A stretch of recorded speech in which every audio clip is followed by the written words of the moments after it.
Alright, so the Transforming Trunks Dokkan Fest is happening in about a day. So I'm going to teach you guys where to get this guy and how to most efficiently farm him, because this guy right here, this LR Trunks, is getting his EZA during this festival. So you'll want to have him primed and ready. And where you farm him is in his LR Prime Battle event. You'll go to the Start tab here, go to Events, then you will want to go to the Challenge tab here, and then you'll want to scroll down and his event will be right here. It's called Protector of Future Peace. This is a free-to-play LR that you can grind up. If you go into his story here, he has 3 different stages. So we'll hit the information tab here and it's going to show us exactly what you're getting from each stage. No. Oh yeah, here we go.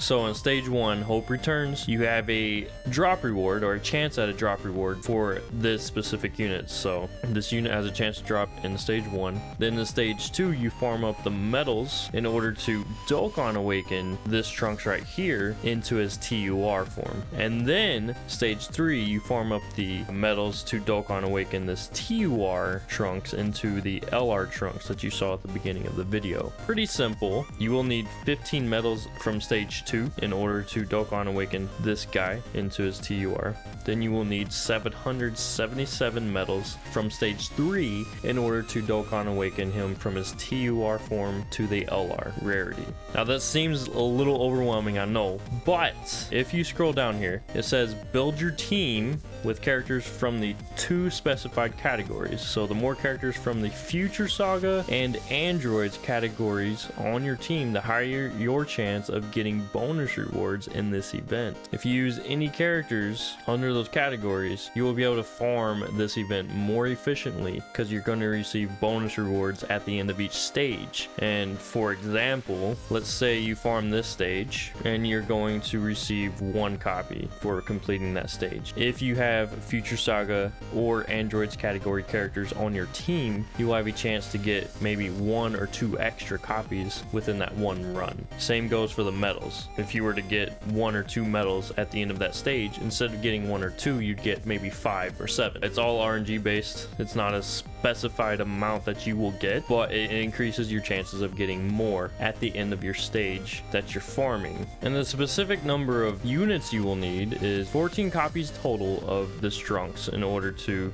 get him to SA level 10 or Super Attack level 10. And then once you actually Dokkan Awaken him into his LR, he goes up to Super Attack level 20. There's 2 options you have here. The free-to-play route, you could farm up another 10 copies of this unit and then farm up another 15 copies of this medal to awaken him to his TUR, and then another 777 copies of this medal to awaken him to an LR. And then you would fuse that non-rainbowed LR at Super Attack level 10 into your rainbowed LR Trunks at Super Attack level 10, and you will have a Super Attack level 20 Trunks. That is the free-to-play way to do it. Otherwise, you could use your Kais in order to raise his Super Attack to level 20 if you wanted to do that. Also, for his EZA, if you want to go the free play route, you would do the same exact thing, except you'd only farm 5 copies of this guy, because for his EZA, his super attack is going to go from level 20 to 25. You could do that and then farm up another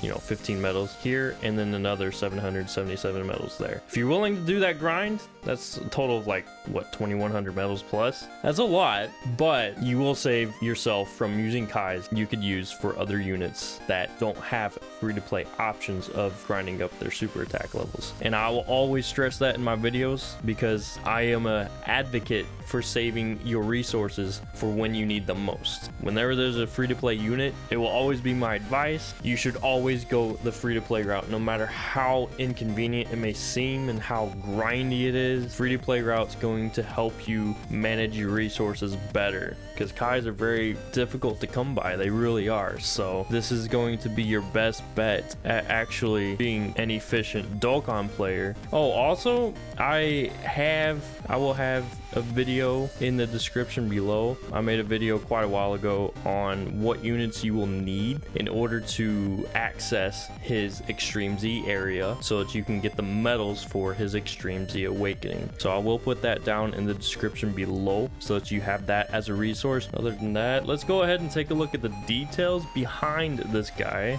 After his EZA, he's okay. I mean, he goes from a 70% lead to a 130% lead, which isn't bad. On his super attack, he raises defense for 1 turn, which is good. Where he kind of falls short is his ultra super attack right here. He only massively raises attack, which isn't bad because massively raising attack, he's gonna have a huge attack stat. He just loses out on that defense that he could have had. I feel like they could have attached raises defense for 1 turn as well to this, but instead they just left that out. And here's why this is bad. If you look at his passive, so he has attack and defense plus 40%, which is, I would say, lackluster. I feel like he should have been at least, let's see here, being attack and defense plus 40%, I feel like it should have been at least 100 in order to somewhat keep up with the meta and the power creep of Dokkan. And then attack and defense plus 40% when performing a super attack.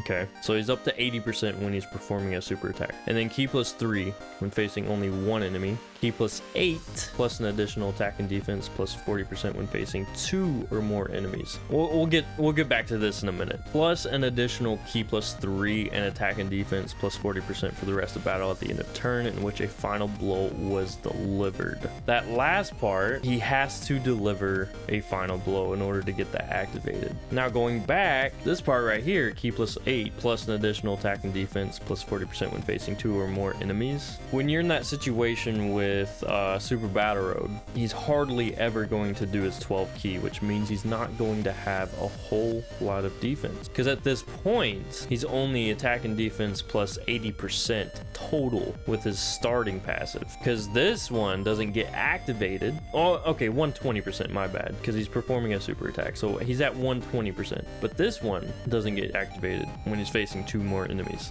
And then getting the final blow, he has to be the one to get the final blow if I'm reading that correctly, in order to get that additional attack and defense plus 40%. And once again, at that point it's up to 160%, which is good, but the fact that he has to go through that much to get up to 160% attack and defense, you're not going to see that very often. You really aren't. But I mean, I'm gonna have to use him and see firsthand just how well he does. Reading it and on paper, it's just it's very wonky. It is very wonky. It's very broken up. To me, it's not consistent. It's really not that consistent. It's kind of all over the place. Other than that, I mean, his link set is not that bad. He does have a lot of key, well, hold on, Shattering the Limit, Royal Lineage, Dismal Future. He has a few key links, which is good, and then he has 1 defensive link. That's where he's going to get destroyed, his defense, because most of the time he's not going to be doing his 12 key. Most of the time he's going to be doing his 18 key, because he has a bunch of key links. On top of that, his passive is all about whenever it gets activated, it's almost always about getting more key. They messed up on this part. They really should have attached raising defense for 1 turn on his 18 key super attack. I would definitely like to hear your thoughts in the comments below about what your thoughts are, your honest opinion about this guy is. Let me know. Thanks for watching. I appreciate y'all. Until next time. Bye y'all.